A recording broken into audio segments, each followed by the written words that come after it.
Boy, do I have some exciting things to talk to you about today. With the new G Series, we actually have a faster arm in, a faster boom up, and a faster swing acceleration.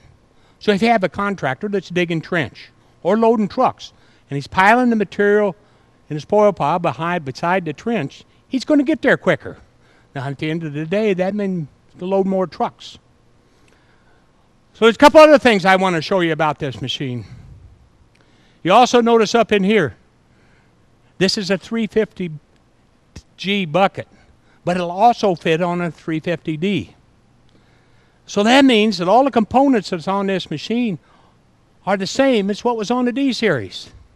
So if we take a look at the arm, the boom, the cylinders, the coupler, the bucket, they're all the same. Now if you go to the 240, the 250, the 270, and the 390, all the components are the same there. So buckets will fit and your inventory won't have to be quite as high. Now there's a couple things that I'd like to talk to you about that were carryover from the D series. First of all, in this area right here, on the end of the stick, we actually used tungsten carbide coating. And tungsten carbide coating, you actually wear the bucket ears. It's a harder material than the bucket ears, so you wear the bucket ears instead of wearing the end of the stick. It's lots easier to replace bucket ears than it is the end of the stick. Now another point up here is this is where we grease the pin, the bucket pin. We grease it in the bulkhead. We don't grease it in the bucket ears or in the end of the pin. Now if we grease the end of the pin, it'd make a lighter pin. It wouldn't be quite as strong. This is where the grease needs to be. Also on the inside here, we use what we call powdered metal oil impregnated bushings. The idea with the powdered metal is to extend the grease interval on the machine. Now there's a couple things I want you to notice up on the stick and the boom here, is we use tabs. We have tabs that's already put on the machine. Now a lot of our competition out there, what they do is they have to weld the tabs on afterwards. Now you could imagine a field installed and welding tabs on there, what the boom and arm's going to look like after a few years. Even though they would paint them, it's still going to take and look a little ragged. Now if you take a look at the boom here, we actually have 3 bulkheads in our boom. Only manufacturer to use 3 bulkheads.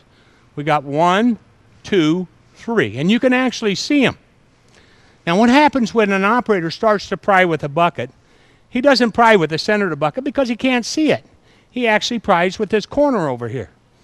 And he pries to get a piece of concrete in there, and think of the twist he's putting on the bucket, the arm, and the boom. With the extra bulkhead in there, we don't have any problems with our boom.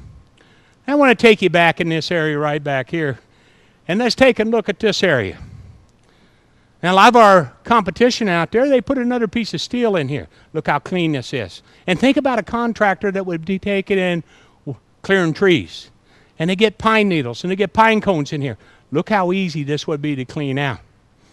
And think about it, if you build a dam in here and you got a rain, just think about where that's freezing around there in cold weather. Also I want you to look here, and this is our swing bearing. Our swing bearing on the machine, we actually use 2 seals. We use an upper seal and a lower seal. Only manufacturer to use the upper seal.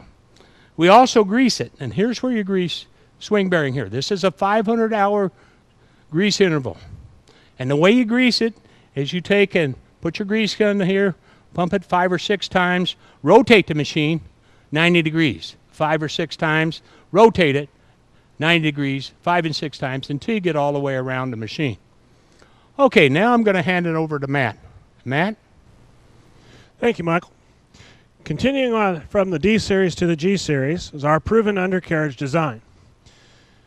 Our track frame has a steep angle for easy clean out, a large cutout area underneath the carrier roller to relieve material away from the roller to protect it. Large carrier rollers with a wide spread. That wide spread evens the stresses out as the track's going up and over the rollers. It also minimizes the track whip coming off of the sprocket when the machine is propelling. We have 3 track guides. That helps keep the track chain in line when you're off level working on a slope. A heavy front gusseted area here at the idler frame That heavy gusset keeps that idler frame from spreading over time. Our track chain is sealed and lubricated. That's for longevity and for quiet when it's walking, when the machine's propelling. On the 350G, the roller, the bottom roller, has been improved with a polished metal shaft and a greater thrust plate surface for longevity and durability. The 350G also offers a heavy-duty track chain option for thicker rails, larger roller diameter shaft, larger shaft, and thicker pads. That's for applications where you're using a single bar grouser or you're propelling long distances. We use a bolt-on step. The step being bolt-on, and we have a bolt-on extension for wider pads. Using the bolt-on step instead of a weld-on step, when this gets damaged out in the field, it's easy to replace. Now I'm going to turn it back over to Michael. Thank you, Matt. Going to climb up on this machine, you always want to use 3 points. Either 2 hands and 1 foot, or 2 feet and 1 hand. So we're going to climb up on the machine here, and we get to this point right here. I want to show you one thing right here. This happens to be your toolbox. Notice, it's a toolbox, not a battery box. Now this is a handy spot for the operator to put a bucket of oil. Or he may put his shackles in here. Or he may put his slings, his chains, and other things in the machine, and they stay right here. They don't roll against the battery. You also notice that it's lockable. And it's got a place here for a grease gun. If I took the grease gun out right here, there's a grease bank right here. You notice your grease bank.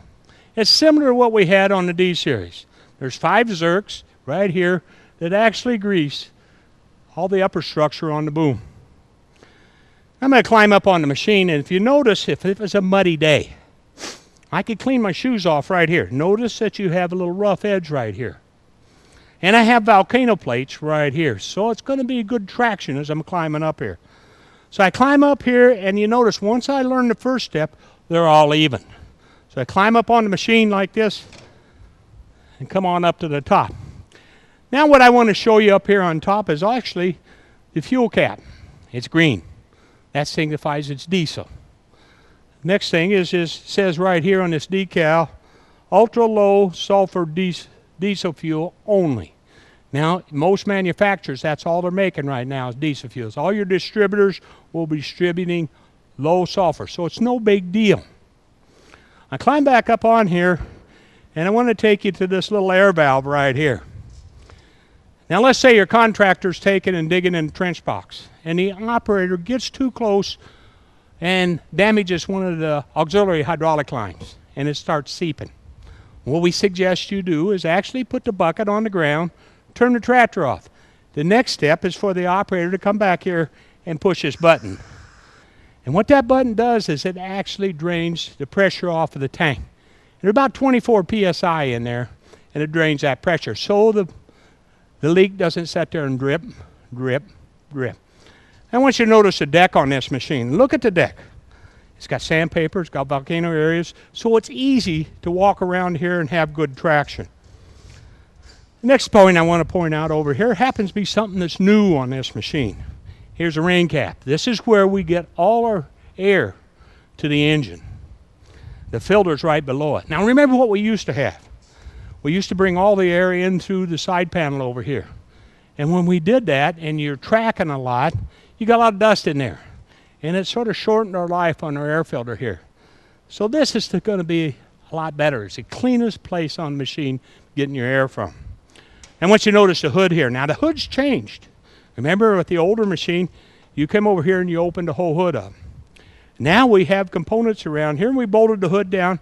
You don't need to open the whole hood up because there's no service area right there. So okay, let's look here underneath what's underneath the machine.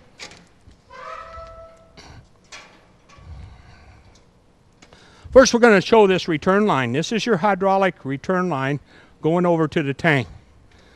Now guess what? Right here is your hydraulic cooler. Okay, next to you right here is you have your coolant recovery tank. This is for your radiator. Now we use special coolant in this. It's a John Deere coolant that you can get, and they use it because of the Tier 4 engine. So your radiator would be the next one in line over here. On the back far over here in the back corner is where your aftercooler is going to be. Now there's a couple things I want to point out in here. Notice your fan guard. And look at the size of the fan in here. The fan has more blades on it and it's bigger. Another point right here is this is a hydraulic fan. And a hydraulic fan's only going to turn fast as it's need to. Now a couple things that does for you is it makes the machine quieter, and not only quieter, it also saves fuel. Now we can also put the optional reverser on there. And if the operator decides to reverse the fan, or he has it in the automatic mode, you'll see a big dust storm come out on this side of the machine. Another important part right here, I want to point out right here, this is a serpentine belt that actually runs the alternator and the air conditioner. The nice thing there, that used to be a V-belt, and sometimes it would kick off. So this is an improvement that we have on the machine. Now if you take a look at our Tier 4 engine, what we have here, this is what we called a cooled exhaust gas recirculation.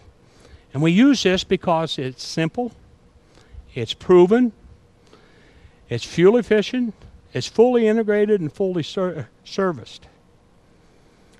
Now I'm going to put oil in the machine. Here's where I check my dipstick right here. If I come over here, this is where it actually put the low ash oil in here. If you notice it on the cap right here, it says CL4. That's a John Deere Plus 50 Series 2 oil that we will be putting in here. Now let's point out some of the other components right here. Now we get our air coming in from our rain cap right here, and it goes into a fixed turbo. Fixed turbo's right here. And in the back side right over here, you have your variable geometry turbo. And this thing right here is called an air throttle. The air throttle is also going to have a sensor on here, gauge. And it sends a signal to the ECU. And the ECU is also talking with your after treatment device that's over in this area, and it's going to open and close to put fresh air into your manifold. Okay, I want to point out some of the points over here on this side. If we look through these little crevices right here, we're going to see sort of a corrugated type of material right here, and this is called a bellows. And what happens here is we have an isolator for your after treatment device, and you have an isolator for your engine. And they're both running different rhythms. So you have to put these bellows in there so you get a good fit in there. Okay, your after treatment device is located down here on the bottom. You can't really see it, but if you take a look at the top here, we have a chrome diffuser on here. This is optional. A regular one would be a black diffuser. Now if you take a look at this and you start the tractor up, you're going to find that this machine runs a lot quieter. Not only quieter, it's going to run cleaner. So if we couple that with what we talked about in the front of the machine, we talked about it being faster. We talk about it being cleaner, and we talk about being quieter. So we can say it's quicker, cleaner, and quieter. I'm going to turn it back to Matt. Okay. The G-Series fuel tank has been redesigned, and the bottom of the tank is a stainless steel surface for corrosion resistance. There's a 30 millimeter deep sump in the bottom of the tank to collect the condensation. There's a drain line that runs across the machine to the pump house to a valve right here where my hand is. Turn the valve and you drain the water off the fuel tank right here. Very eco-friendly, you can capture that water, but very easy to drain the condensation out of the tank. For G-Series, we've continued with the round hydraulic tank. Round hydraulic tank has one vertical seam for strength. The big benefit of a round hydraulic tank is 100% circulation of your oil. Has an internal filter in there and a suction screen. The sight gauge for daily check is right here, easily seen by the operator from the ground. In the pump house, we have remote filtration, the engine oil filter, we have the pilot oil filter, and the main fuel filters, And this particular machine is equipped with the optional severe duty 60 micron fuel filter. This filter is for areas with substandard fuel. Tier 4 engines do not like water, therefore we need to have ability to get the water out of the fuel that collects in the bottom of the sumps. Easily accessed right here from the ground, easily drained, something the operators need to do on a daily basis. We have dynamic oil sampling valves. These valves, when you hook the kit in to take your sample, are taking a live sample of oil, not oil that is set in the bottom of a sump. This is while the machine is running, you're pulling a live sample. It's going to be a more accurate sample of what the oil, what's actually occurring with that oil. The D-channel mainframe. The mainframe of this machine is a D-channel that is extruded at the mill in one piece. There's no seam to it. It's very strong, very durable, runs the entire skirt length of the upper structure from the cab to the counterweight on both sides. Even though this is a strong frame, it can be damaged. So we have it available from Service Parts in 2 and 4 foot lengths. We maintained our side-by-side pumps, and we recess our pilot pump well back into the house for protection.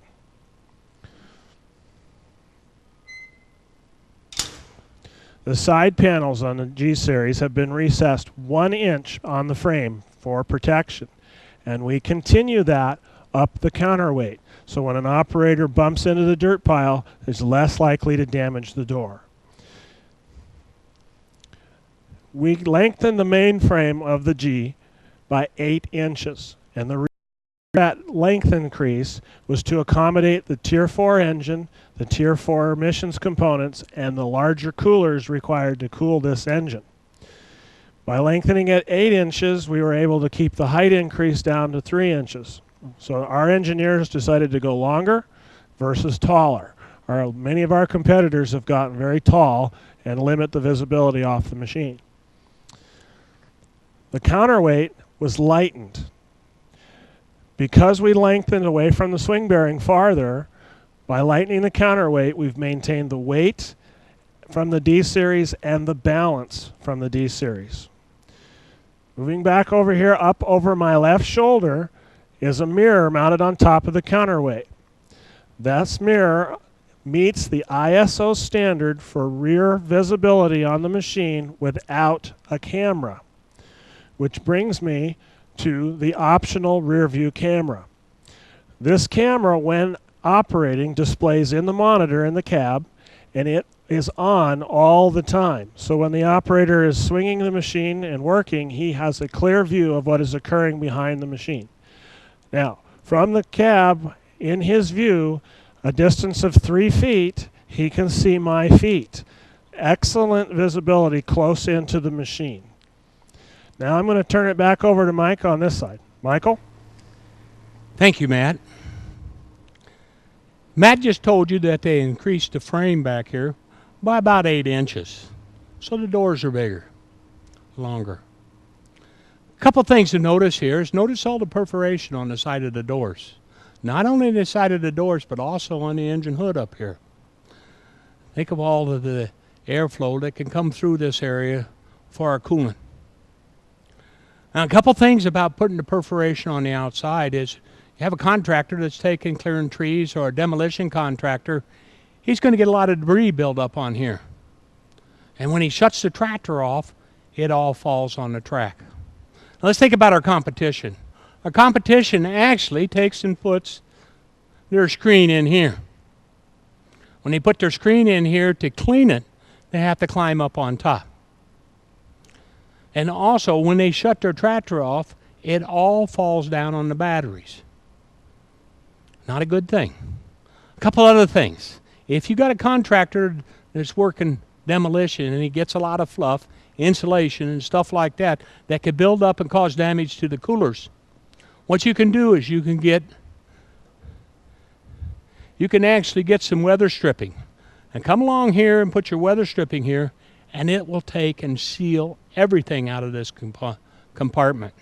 Okay, I'm going to open the doors up on this machine, and show you some of the components on the inside here.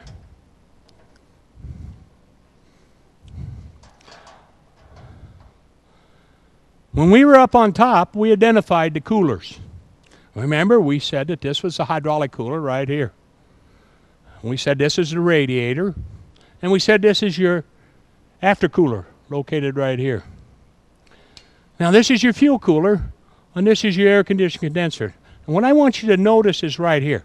Notice the distance between the cooler and the fuel cooler.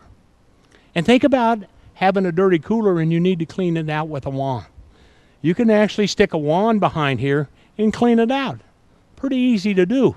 Or you can take 4 bolts loose right here and lay it right out here and clean it out. Our batteries are located right here, and it's a nice place to service them. Not only is it a nice place to service, I could actually service them from the ground right here. I want to take you back to this component right here. And you're going to see the factory option right here. This is our pattern selector. Now we can also field install a pattern selector, and we'd put it back here on the back wall. Now the pattern selector has 2 positions. It has what it's in right now is the excavator position. If I move it over here, it's the backhoe position.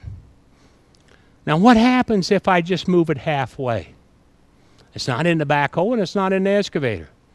And what's going to happen right here, this is called vandal protection. And the boom and the arm will not work. Now you know a lot of these contractors come down here and they borrow somebody else's machine. They all have a key. But they can't make the machine move because they won't come back here and look at the pattern checker.